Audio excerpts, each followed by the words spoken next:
How's your day been, Boris? I don't think he Do you want the truth? Yeah, tell me the truth. I'm exhausted, man. I shouldn't tell you that. I should be. Hello. It's alright, don't worry about the sound. I've been had a long don't worry. campaigning and I see. how's your day been? It's been okay. Do you know what I mean? Yeah? Yeah, it's been good. Been quiet? Staying on the streets. A lot of paperwork. Paperwork? Yeah. Why? How come? I'm a young man. We push paper around. Yeah. It's the kind of thing we do. Bureaucracy these days. Yes. Anyway, Yes. are we recording or is this preamble? We're ready to start? Oh, ready to rock and roll? Okay. Yeah. Right. Okay. Okay, good. Do I talk into this thing? Yeah. No, you're fine, just Am I talk fine? normally. Can you hear me? Yeah? Break 19 of hello. Hello there. Hi. Okay. Don't mind me, sorry. No, not at all. I mean, is this? Are we also going with a webcam? Don't worry, you won't be appearing in any saucy videos of me. Do you know what I mean? I hope so. I trust You've asked a question. Are you morally good? Am I morally good? Are you morally good? Yes. On the whole, yes. What qualifies you to say you're morally good? Well, I don't know. It's a bold assertion. It is very. And we're all fallen sinners. You know, let's face it. I do my best. How about that? That's a good answer. Yeah. I did not pay for congestion didn't pay charge. I congestion would, charge. of course not. No. I would be. That would be. What I did was I took my bike, which so far attracts no congestion charge, even under this draconian mayor, and I cycled in.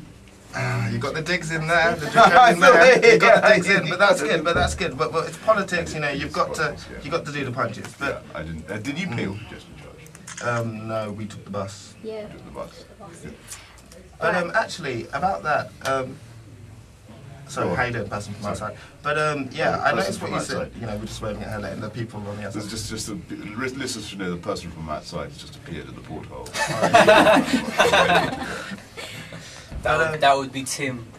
It's interesting what you said about you know, you're not paying congestion charge, you know, under this draconian mayor because you took your bike. I took the bike basically. Actually, do you know the honest truth? I just love cycling. Okay. And I have to be realistic about this. It's just the most pleasurable way to get around London, and I don't know why people don't. Can I tell you something? It is only raining in London 6% of the time. Oh, really? In other words, it is not raining in London 94% of the time. There's no excuse not to be on a bike. No, but I remember a few years ago. I mean, I've got a very dodgy memory, so correct me if I'm wrong. But David Cameron was spotted riding on a bike around with a car behind him. I mean, did you have some sort of? You've got a very good memory, but I want you to know that. Thanks to the secondary school system. I want you to know that that's not my custom. Okay. And I'm sure David Cameron had very good reasons, by the way, for doing whatever he did. Let's be clear about that. But that's not the way we do it. I just think the bike. I have a rucksack, and I find I can get everything in there, and it's quicker. You feel good at the end. People complain that my suits get rumpled. Oh, it looks fairly smart. You know, it's I nice. think It's a nice cut. It's okay. You dress well, Boris. You look good. Tell it. It's You look fantastic. good. Can you tell my friend Joe Tanner here that? So who are you, Joe Tanner? Joe Tanner is a very beloved and brilliant spin doctor. Oh, really? She's my spin doctor. Is she like Steve Hilton? She's Or like Steve Hilton. Oh, nice. She's nice, the Steve nice. Hilton of the Johnson Prettier, regime. I think. Considerably prettier, considerably more talented, and well, actually, I better not say that. Okay. At least as talented So as Steve Hilton. And she doesn't think my suits are very well. I think young people in London have a quite tough time at the moment, in the sense that people demonise them, and they're very scared of them. And I think adults are more frightened of young people than they were. You didn't have to look at me when you said that. when I was a kid. Yes, okay. Know what I mean? Okay. And there's a kind of air of paranoia about the whole thing. And one thing I want to do is help organisations, voluntary groups that are working with young kids, people, whatever you want to call them, and helping to change their lives, giving them opportunities, giving them exciting things to do, music, sport, boxing, whatever it happens to be. Just giving them a context, an environment where they can feel safe, get on with things, feel happy, develop. Boris, this is rhetoric. No. But how would you go about Well, actually tackling that? Because I think there are loads of groups around London. I've just been talking to some people just now in Oasis, run by Steve Chalk, that don't get the funding they need. And if you think about the Isola Akai's boxing gym on the, you want a concrete example, the All Stars boxing gym on the Harrow Road that takes in kids. They used to have a football side of their activity. They used to have basketball. They don't have those things anymore because they don't have the funds. If you had a mayor's fund for London, okay? If you had a vehicle by which all the money in London, and this is one of the richest cities on earth, people are making shed loads of money here in the financial sector because it's the financial capital of the world. They owe a debt to the rest of London. And I would like, as mayor, to be the guy who champions the process by which these people give, via the mayor's fund, to groups that are changing the lives of kids. And so the idea would be to create a much bigger sense of community between the guys who are benefiting from living in London and people who are finding their lives quite tough living around. But Conservatives, you know, from political background, have always been, you know, champions of the free market. They believe in a meritocratic society, and they don't put much emphasis on egalitarianism. I think that is a stereotypical view of conservative. That is a prejudiced view of conservative. I want you to know that I feel honestly that if you look at the history of the Conservative Party. And you go back and you look at what Disraeli achieved. Oh yes, Disraeli. Not just Disraeli. I mean, recently. From since Thatcher. I certainly think that what happened in the 1980s did create a perception of what Conservatives stood for that doesn't actually reflect 200 years of Conservative history. And what we've got to do is get back to one nation conservatism and an idea that the guys who, you know, have... Wow, it's been a while since I heard that term. Wow, no, you're right. Well, no, aren't I right?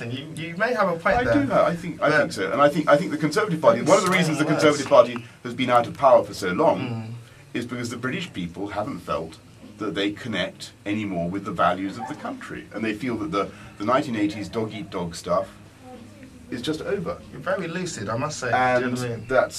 it's time to have a new approach. And so I think that it's, you know, I do believe in the work of the government. I do think that government has a huge role. But I also think that you've got to encourage mind's eye.